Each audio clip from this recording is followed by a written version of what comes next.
Anything that stood out to you or you thought you might want to share?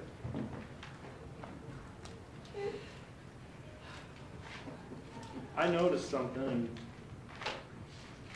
no, I can't remember if it was chapter 5 or 6. I think it was chapter 6. Yeah. Well, chapter 5. Who noticed something about chapter 5? Something pretty big. The Ten Commandments are in chapter 5. That's right. And then chapter 6, we'll just do a brief talk about it.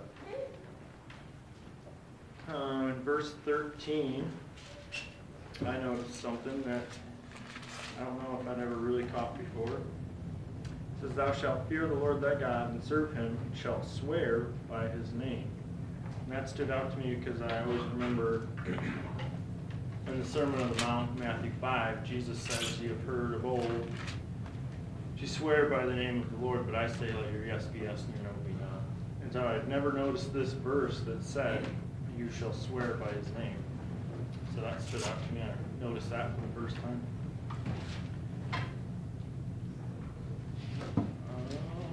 So, anything else? Did anybody see anything or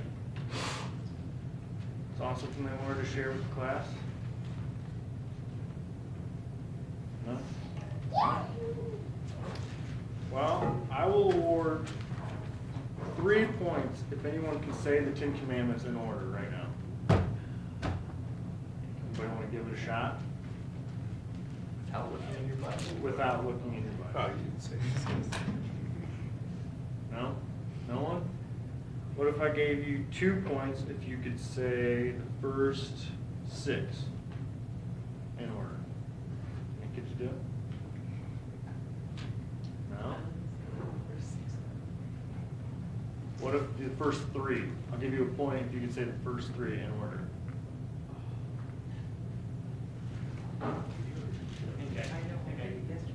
All right, I think Chris is going to try it. See if you can do Thou it. shalt love the Lord thy God.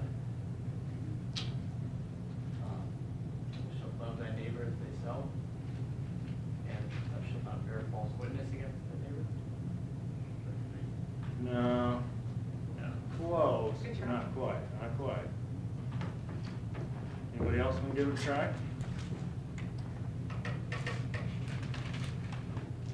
The first one is thou shalt. Well, I don't know how it goes, but the Lord first. There are no other gods before him. The second one is that you shall not have a graven image or worship any other. And the third one is thou shalt not take the name of the Lord thy God in vain. I can get that more. I can do the first 3. But I don't get points, so. All right. I just want to see if everybody could do it. How's the memorization going? Is anybody working on it? Getting pretty far in it? Mrs. Hops saying yes. Megan looks ashamed and guilty. I am. All right. All right. So, does anybody know what we talked about last week? Anybody remember some of the things we spoke about last week?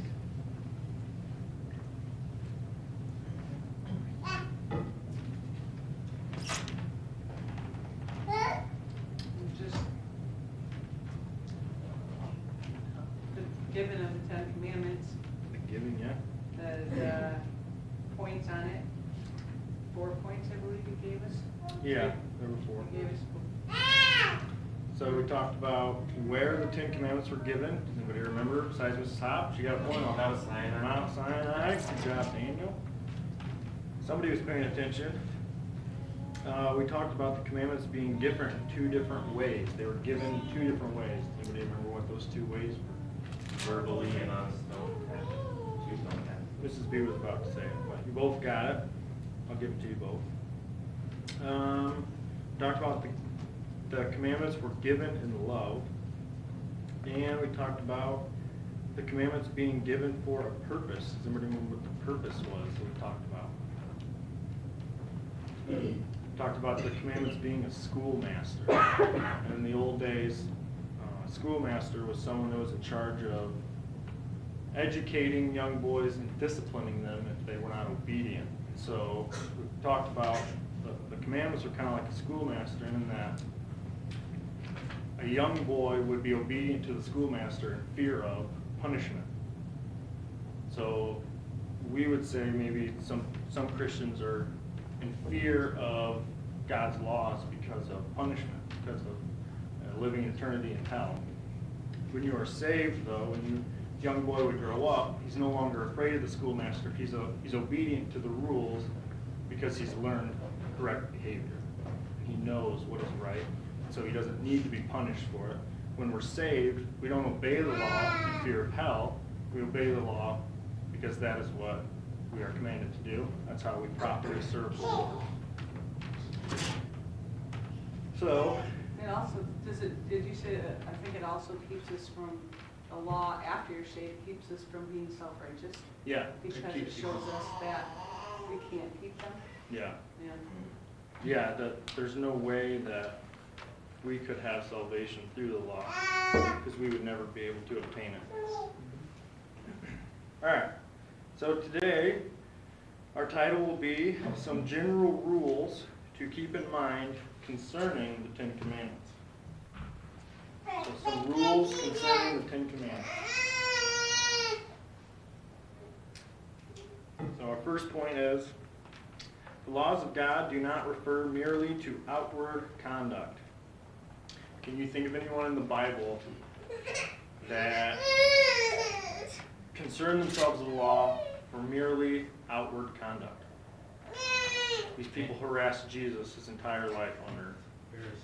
The Pharisees. We're going to talk a little bit about the Pharisees. The law of God is spiritual. Let's do a sword drill, because that went so well. So everybody hold your Bibles up. If you have your phone, you don't get to do it. Matthew again with Dr. Seuss books. All right, we'll go Romans chapter 7, verse 14. Ready? Like this. Let's go. Go. Romans 14 what? 7:14. Romans 7:14. Got it. Whoa, Chris got on that. All right, Chris, would you read Romans 7:14? Oh, I was at 14:7. Oh, who said it second? 7:14? Who said it after Chris? I did. You should have to say. I didn't say it, so Arm it must wrestle. have not, shall. All right, Mrs. Hop, would you read? Sorry, Chris, I told you that wrong. I thought it was 14. For we know that the law is spiritual, but I am carnal, sold under sin. So the law is spiritual, and therefore it reaches the inward as well as the outward. It concerns the will, your affections, your mind, your attitude, and the heart, as well as your outward life. The scribes and the Pharisees had only an external form of righteousness. They were outwardly moral, but had no regard for righteousness of soul and purity of heart. So let's turn to Matthew.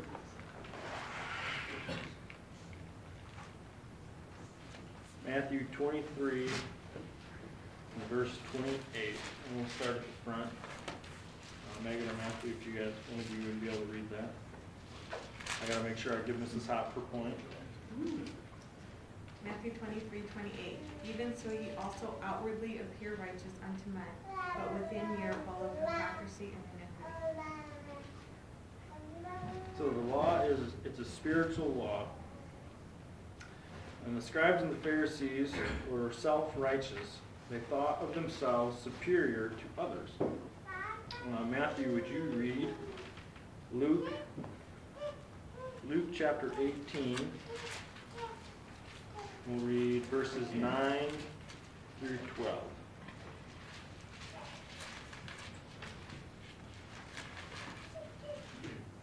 And he spake this parable unto certain which trusted in themselves that they were righteous and despised others. 2 men went up into the temple to pray, the one a Pharisee, the other a publican. The Pharisee stood and prayed thus with himself, God, I thank thee that I am not as other men are, extortioners, unjust, adulterers, or even as this publican. I fast twice in a week. I give tithes of all that I possess. So we see from this that the Pharisees and the scribes were desirous of preeminence. Anybody know what preeminence is?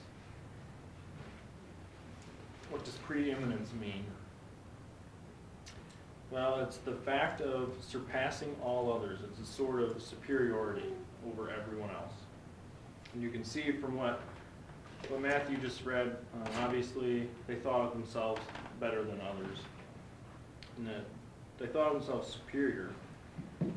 They were desirous of public salutations and distinguished titles. Go back to Matthew 23. We'll read verses 7 through 10. Matthew 23, 7 through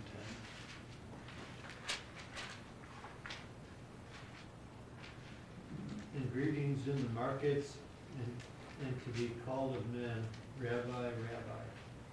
But not ye called Rabbi for one is your master, even Christ.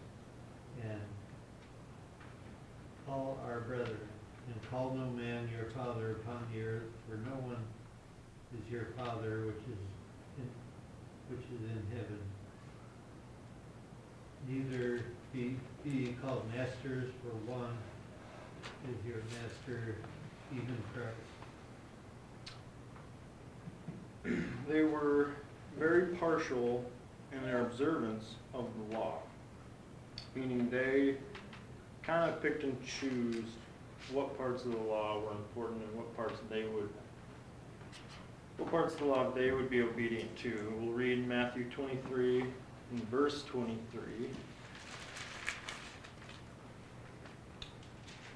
Mrs. Hoff, would you read Matthew 23 and 23? Woe unto you, scribes and Pharisees, hypocrites! For ye pay tithe of mint and anise and cumin, and have omitted the weightier matters of the law, judgment, mercy, and faith. These ought ye to have done, and not to leave the other undone. So Jesus is calling them out and saying, you guys pay your tithe of stuff and you give your tenth, but you've forgotten about the laws on the greater laws that are on justice and mercy and faithfulness. We could tell through Christ's ministry that they were not very merciful. In fact, they would probably be called more like merciless. The scribes and the Pharisees, with their mere outward form of obedience, were continually denounced by Christ. And he called them out by very many titles. He called them hypocrites. We'll read Matthew 23:13.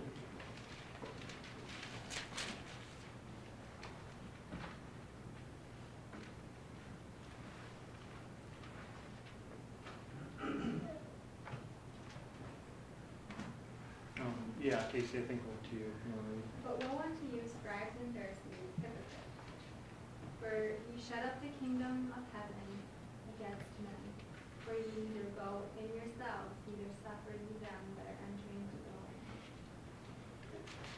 So in chapter 23, there are 6 other verses, other than 13, where he calls out the Pharisees and scribes, calls them hypocrites. There are 7 verses in that chapter that he calls them hypocrites. Does anyone know what hypocrite is? Someone that says one thing and does another. Yeah? Yes, John, go ahead. Is it one that practices hypocrisy? That would be accurate, yes. What is hypocrisy? You have the definition of hypocrisy. Isn't that what the Strong says? Yeah, that's what the dictionary would say. A hypocrite is someone that practices hypocrisy. So. But a hypocrite, like Mr. B said, is a failure to follow one's own expressed principles. So someone says one thing and then doesn't follow it for himself. Jesus also called them blind guides. So we'll turn to Matthew 23, verse 16. And Daniel, I think we're to you now. 23:16. Woe unto you, ye blind guides, which say, whosoever shall swear by the temple, it is nothing but whosoever shall swear by the God of the temple. He is a debtor. So he, in verse 24, says the same thing. He calls them blind guides, verse 24. And I guess my understanding of what he's meaning when he says blind guide is someone that's spiritually blind and guiding others and leading others, guiding someone else even though they are spiritually blind. Also, at the end of the verse, when it says, he is a debtor, I have a footnote on my Bible, it says, that means they feel obligated to perform like what they're doing. Yeah. Yeah, debtor to fulfill his vow and keep his promise.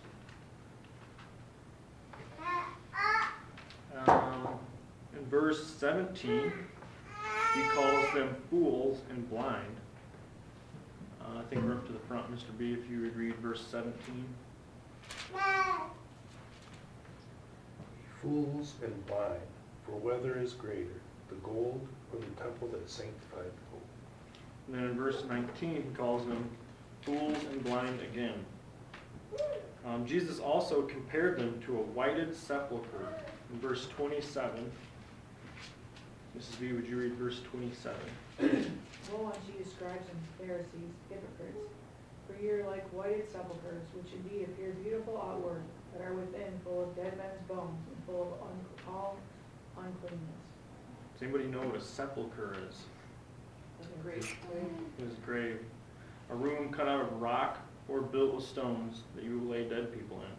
And he calls them a whited sepulchre, so it looks like they've been cleaned and they're spotless on the outside and they look good, mirrored on the outward appearance.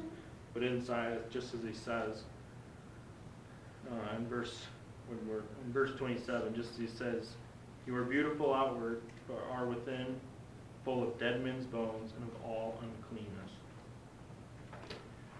Jesus also referred to them as serpents and a generation of vipers in verse 33. Aunt Rose, would you be able to read verse 33? Ye serpents, ye generation of vipers, how can ye escape the damnation of hell?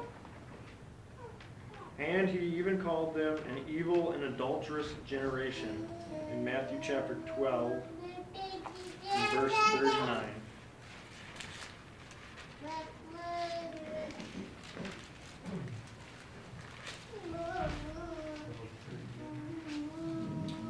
Matthew 12:39. Chris, are you able to read that? Yes. He answered and said to them, an evil and adulterous generation seeketh after a sign. There shall no sign be given to it, but the sign of the prophet Jonas. So I think it's pretty easy to see that Jesus and the scribes and the Pharisees were not, they didn't really get along. And it's pretty easy to see which side the Pharisees were on, because as the Bible says, you're either a friend of God or you're an enemy. And I don't think that they were very friendly towards Christ. We'll turn to, we're going to look at the Sermon on the Mount in Matthew 5.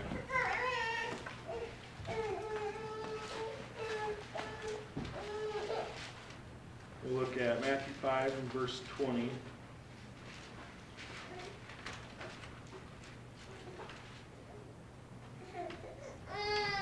Darrell, are you able to read Matthew 5:20? Yes. For I say unto you that except your righteousness shall exceed the righteousness of the scribes and Pharisees, ye shall in no case enter into the kingdom of heaven. So unless your righteousness exceeds the scribes and the Pharisees' righteousness, you shall in no case enter the kingdom of heaven. He says that because the righteousness of the Pharisees and the scribes was merely external. There was no internal righteousness, no desire to be obedient to God's laws. The laws of God require more than just an external obedience. Christ makes this very plain in the Sermon on the Mount when he states the law of God and then follows it by saying, but I say unto you. We're going to read a lot of verses through the Sermon on the Mount, but I think they'll go pretty quick. The first one we'll look at is Matthew 5:21 and 22. I think we're in the back row, Mr. Peter. Would one of you read verse? Matthew 5:21 and 22. Yes. Ye have heard that it was said by them of old times, Thou shalt not kill, and whoever so shall kill shall be in danger of the judgment. But I say unto you, that whosoever is angry with his brother without a cause shall be in danger of the judgment, and whosoever shall say unto his brother, Raka, shall be in danger of the council. But whosoever shall say, Thou fool, shall be in danger of hellfire. We'll skip to verse 27 and 28.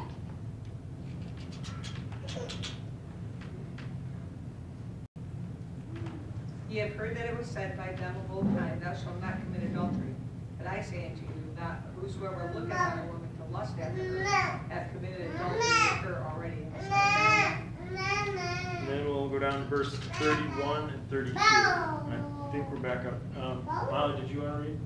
Okay, 31 and 32, please. It hath been said, whosoever shall put away his wife, let him give her a writing of divorcement. But I say unto you, that whosoever shall put away his wife, saving her cause of fornication, causeth her to commit adultery. And whosoever shall marry her, that is the Lord, committeth adultery. And then we'll read 33 and 34. I think we're back up front. Again, ye have heard that it hath been said by them of old time, Thou shalt not forswear thyself, but shalt perform unto the Lord thine oath. But I say unto you, swear not at all, neither by heaven, for it is God's throne. And we'll go to 38 and 39. Ye have heard that it hath been said, An eye for an eye, and a tooth for a tooth. But I say unto you, that ye resist not evil. But whosoever shall smite thee on thy right cheek, turn to him the other also. The last one we'll look at is 43 and 44. Ye have heard that it has been said, Thou shalt love thy neighbor and hate thy enemy. Hate thine enemy. But I say unto you, love your enemies, bless them and curse you, do good to them that hate you, pray for them that which despitefully use you and persecute you. In these verses, Christ takes the law beyond the letter of the law and brings a spiritual meaning to the law. He warns against the spirit of murder. Whoever hates his brother without cause, or holds a grudge against someone, or calls him a fool, or raka, which is, as I understand it, is calling someone, what I looked up said, you call someone an empty-headed idiot. That is what they're referring to. And he warns against the spirit of adultery. It is no longer just a physical act of lust, but a lust within your heart. If you look at someone with lust for them, that is what Christ would explain as adultery. He warns against the spirit of disregarding the sanctity of marriage. He warns against the spirit of promoting ourselves and the spirit of retaliation. And he speaks of the spirit of love. And then finishes with verse 48. Mrs. Hop, I think for you, if you would read verse 48. Be therefore perfect, even as your Father which is in heaven is perfect. Be therefore perfect. Obviously, we cannot be perfect. It is impossible. But we are instructed to be perfect, even as your Father which is in heaven is perfect. So we are commanded to strive to be perfect, just as Christ was perfect. So we'll look at our second point now. That is, the laws of God require complete obedience. It is not sufficient to hear or to know the commandments of God. There must be obedience.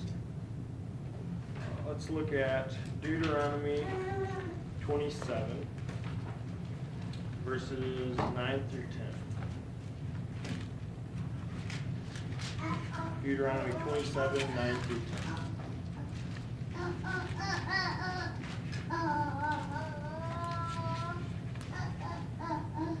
Matthew, I'm sorry. Casey, are you able to read that? 9 and 10, yeah. And Moses and the priests, Levites, spake unto all Israel, saying, Take heed and hearken unto the Lord. This day thou art become the whole ark of the Lord thy God. Therefore obey the Lord thy God, and do his commandments and his statutes which I command thee this day. So we see the importance of being obedient to the commandments. The importance of obedience to the laws of God is seen throughout the book of Deuteronomy in the repeated phrase, do them. There are 14 verses throughout the book of Deuteronomy that end with the 2 words, do them. As we could see from these verses,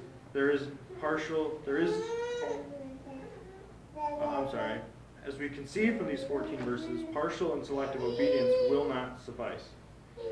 Let's look at Joshua chapter 1 and verse 8.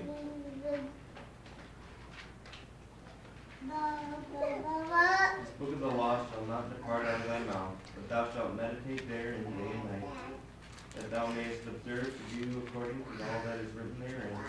For then thou shalt make thy way prosperous, and then thou shalt have good success.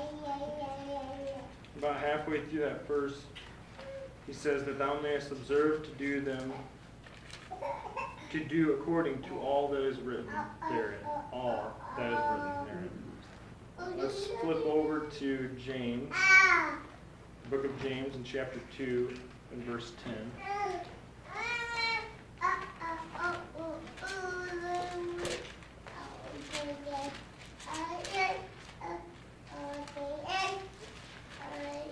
James 2:10. Mr. B, are you able to read that for us? Station.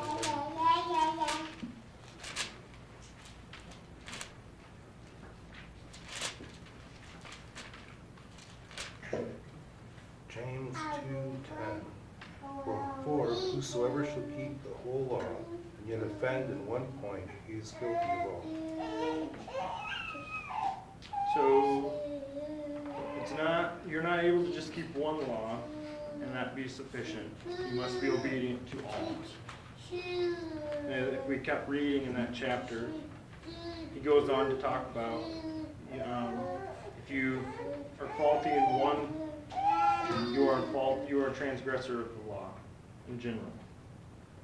All right. Our third point is whatever sin is forbidden, the contrary duty is commanded. And where one duty is commanded, the contrary sin is forbidden. For example, when God forbids us to have any gods before him, at the same time, he commands us to worship him as the one and only true God. So whatever sin is forbidden, the contrary duty is commanded. And where one duty is commanded, the contrary sin is forbidden. When he forbids the profaning of his name, he requires that esteem and reverence be given to him. When he forbids stealing, he commands the lawful use of the goods of others. When he forbids killing, he commands us to love others. The duties that are commanded cannot be performed without leaving the sins which are forbidden. Alright, for the sake of time, we'll move on to our next point. Our fourth point is under one sin or duty, all of the same kind are forbidden and commanded. Under one sin or duty, all of the same kind are forbidden and commanded. When the Lord forbids murder, at the same time he is forbidding envy, malice, and revenge. Not just murder, but as Christ revealed to us the spiritual law, it is more than just taking another one's life. He is forbidding envy, malice, and revenge. When he forbids adultery, he also forbids incest, fornication, and all unclean imaginations, all unclean thoughts, purposes, and affections. It's not simply a physical act anymore, but it's now what's in your heart and what's in your mind. It is a spiritual law now. All right, I guess we'll go to our fifth point. The precepts of the second table must yield to those of the first. And we say table, that's in reference to the tablet of the Ten Commandments. So the precepts of the second one yield to the first one. And I've kind of talked about this in the past. The commandments are kind of broken into two sections. The first 4 is our conduct towards the Lord, and then the last 6 are more in reference to our conduct with others, how we treat our fellow man. But we'll see that the second, our conduct with other men, yield first to how our conduct towards the Lord and how we are to properly serve Him. So there is a twofold division in the Ten Commandments. The first 4 concern man's relationship to God, and the other 6 concern man's relationship to other men. But they are a unit together. Commandments 5 through 10 are subject to the duty to God. Nothing is to compete with the person of God. The Ten Commandments are stated as moral absolutes, and as such, they are timeless and universal. The Ten Commandments manifest that the rule of man's obedience is not ambiguous or hard to be understood. The Ten Commandments reveal that the rule of man's conduct does not need to be found out by much study. It is plain and obvious to the common sense of mankind. The commandments as a rule of man's conduct is explained and illustrated throughout the Word of God, and it is in some measure written on the conscience of mankind. We'll look at Romans chapter 2, verse 15.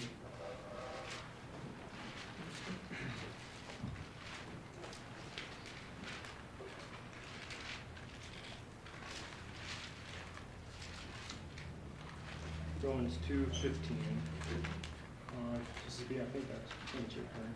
Which shew the work of the law written in their hearts, their conscience also bearing witness, and their thoughts the mean, while accusing or else excusing one another. So we see that all men have a conscience, and the laws of God are written on that in some way. The Ten Commandments reach to every motion, desire, and affection of the heart, as well as every action that we perform. It is a rule for both our hearts and our lives. I think I'll go ahead and that's a good stopping place. I think we'll stop. I got a little long-winded the last 2 weeks, so I'm trying to be a little better on that. Sorry for that. But I guess we have a little time if anybody has any comments or anything that came to mind that they wanted to share. I remember one thing that was pointed out on one of the commentaries we watched,